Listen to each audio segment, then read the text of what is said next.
Hi folks, the Filipina here, and I'd like to ask you a question. Do you ever feel like the invisible man? Do you look in the mirror and see pretty much the same guy that's been looking back at you for decades, but somehow the opposite sex just seems to look right through you, like you weren't even there? You're no longer getting lingering glances or prolonged conversations. No flirting, no interest, no takers. Okay, so you might have gained a few pounds and maybe there's a little less fur on your noggin, but you've kept in pretty good shape and you consider yourself at least average looking. So what's going on? You're still worth the effort of someone's attention, but it feels like the only women who are interested in you are wanting something without having much to give in return. The woman with 3 kids from 2 different men, who's obviously looking for a soft place to land and have you finance her life. Or the party girl who's realized that the music has finally stopped and yours is the only chair that's available.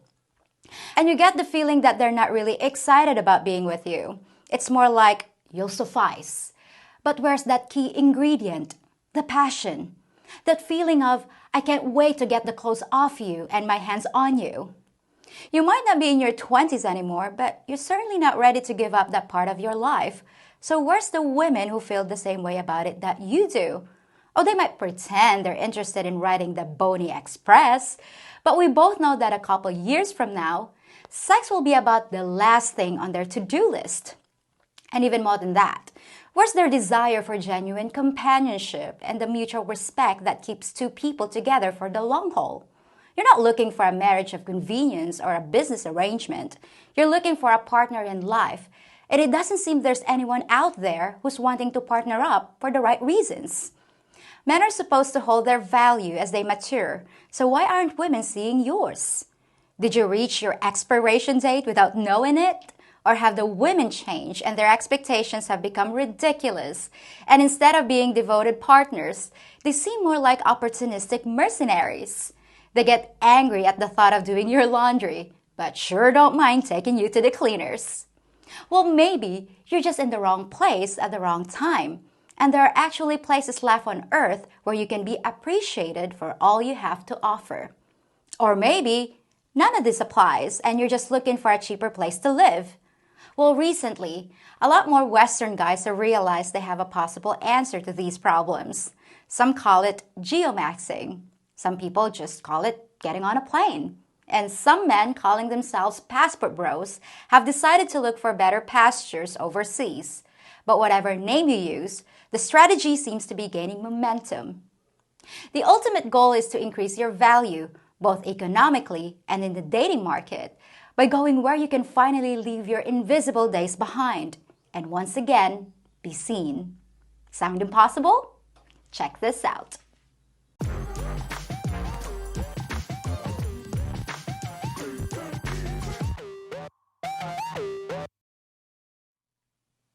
Let's say you live in California and you have a house that's worth $1 million. Sounds like you're rich, right? But your place isn't really all that big, and after paying your property taxes and living expenses, you can barely afford McDonald's a few times a month. Right across the border in Arizona, you see a much larger house for sale that's only $300,000 in an area with a lower cost of living. Not only that, but the neighbors are really friendly and there's almost no crime. You work online, so you can pretty much go wherever you want and still get the same pay you're making now. So you say, well, that's a no-brainer. I'm headed to Arizona. With one move, you just greatly improve your living conditions, cut your expenses in half, and stuffed $700,000 in your pocket. And now you live like a king. Tell anybody that story and almost every single person who hears it is going to say, wow, that was a smart move. But tell people this story and watch the reaction you get. You've been busting your ass for 30 years at the same job, working all the overtime you could get so you could support your wife and kids. You didn't have a huge house, but you finally paid it off after you got the kids through college. You took early retirement and you were getting ready to enjoy the fruits of your labor, just as your wife decides that she needs to find herself and serves you with divorce papers. You lose everything, including the house and most of your savings. And now you're trying to figure out how you're going to survive on what's left every month. And you really miss having a relationship. but you're determined never to let a woman destroy you financially again. The problem is, when you look around to see who's available, you realize that no one's looking back at you. Women seem to actually despise you just for being a man, and you don't seem to get any respect despite all your years of being a good husband and father.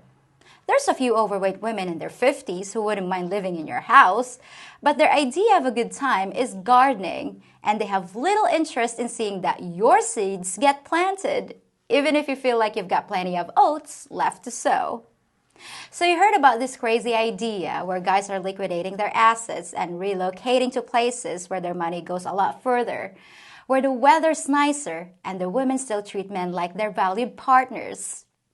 Trying to make things work there in the West by forcing a good enough relationship is like jamming a square peg in a round hole, and you've already had enough of getting jammed and pegged by your ex.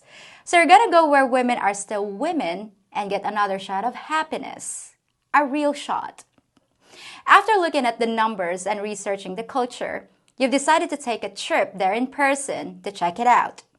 Now try telling that story to people, especially to women. If you're expecting them to say, "Wow, smart move," then you probably got a surprise coming. The response you're more likely to hear is, "You're a dirty pervert who can't get a real woman, so you're gonna go buy a poor little girl from some third world asshole." But what's the difference? In both stories, it's location, location, location. And it's about maximizing your value and your quality of life wherever you go. You're just making the best hand out of the cards you were dealt. And in this case, going overseas allows you to reshuffle the deck. And that's what a smart person does. Let's face it, money equals power, equals status, equals attraction. That's no big secret. So doesn't it make sense to maximize those things? Because you're worth a lot more in other places. Not just in terms of money, but in terms of all the other qualities that you have to offer too. Taking the show overseas doesn't mean you can't get a woman in the West. It means you can get a better deal elsewhere. So where is it that Western men are going? You might not have noticed, but I haven't mentioned the Philippines yet. Not one single time. That's because men are also trying countries like Brazil, Colombia, Thailand, the Dominican Republic, Russia, and Ukraine, to name just a few. Although I don't imagine those last two are currently in the running. But since I'm familiar with the Philippines, that's what I'm gonna talk about. And here's some of the reasons why it's such a popular destination. Now, most of you that watch my channel are already familiar with what I'm about to say, so just humor me for the sake of the new folks.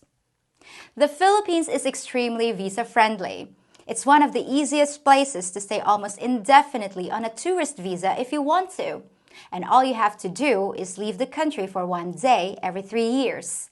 That gives you plenty of time to decide if you like it here without having to shell out money for a retirement visa, which some foreigners never even bother to get.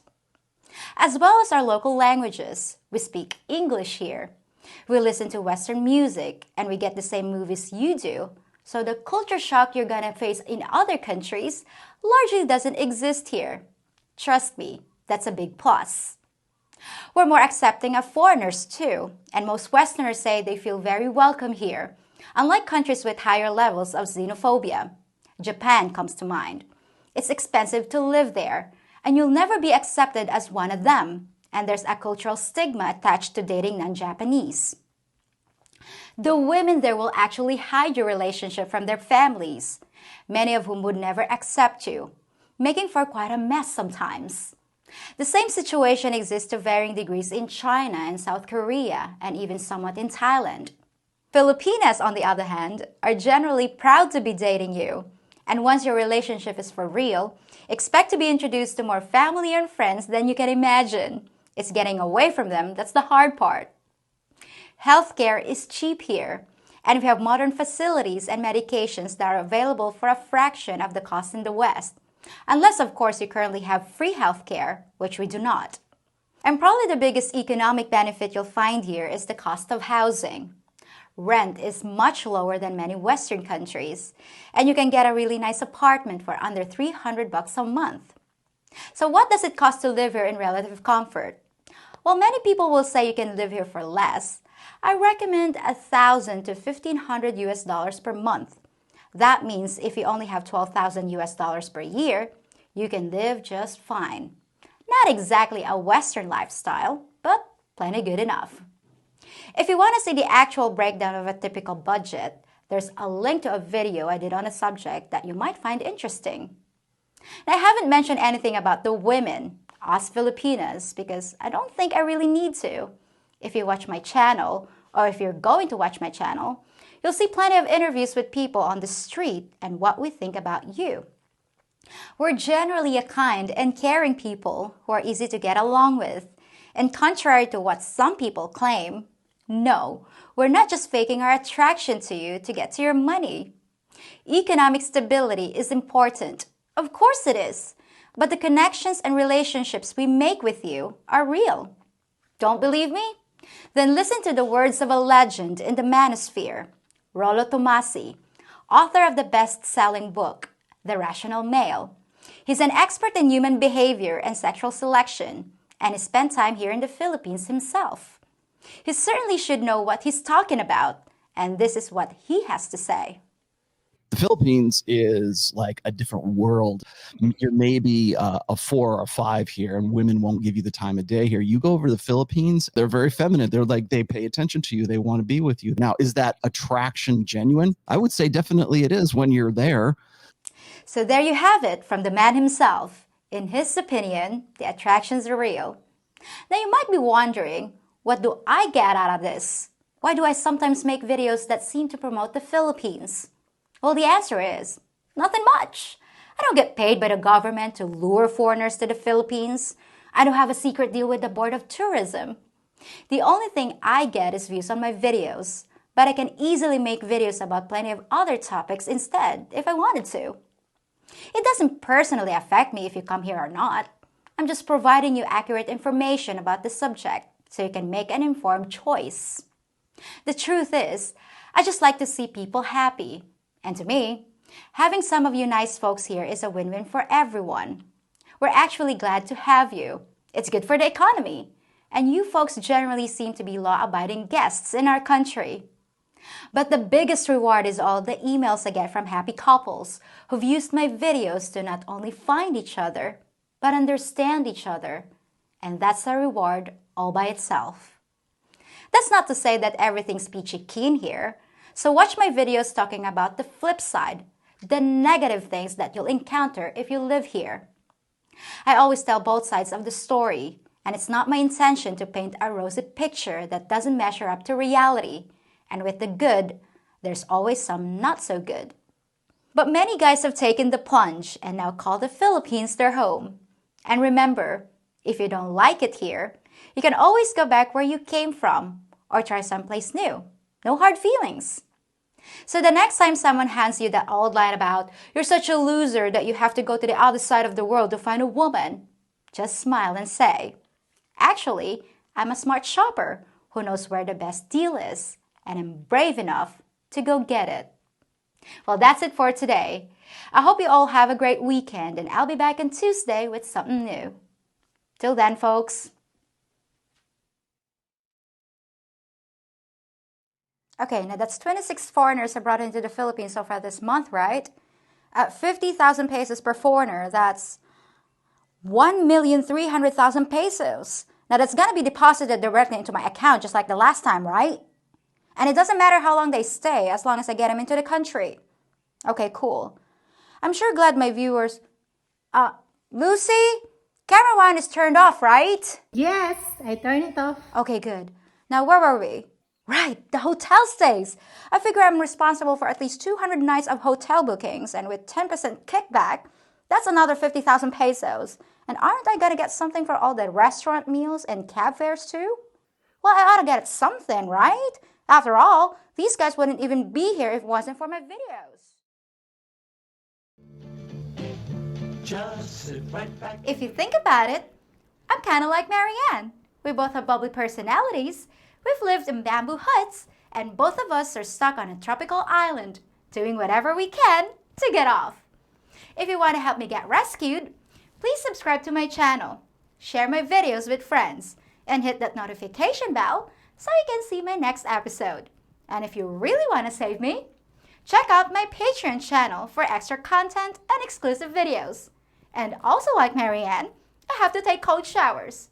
Hey Gilligan, will you throw me that towel? His little towels. I'm really not looking forward to this. No, you sure don't look like the skipper. Gilligan? Only 4 men on the island, and I have to get stuck with a peeping Gilligan.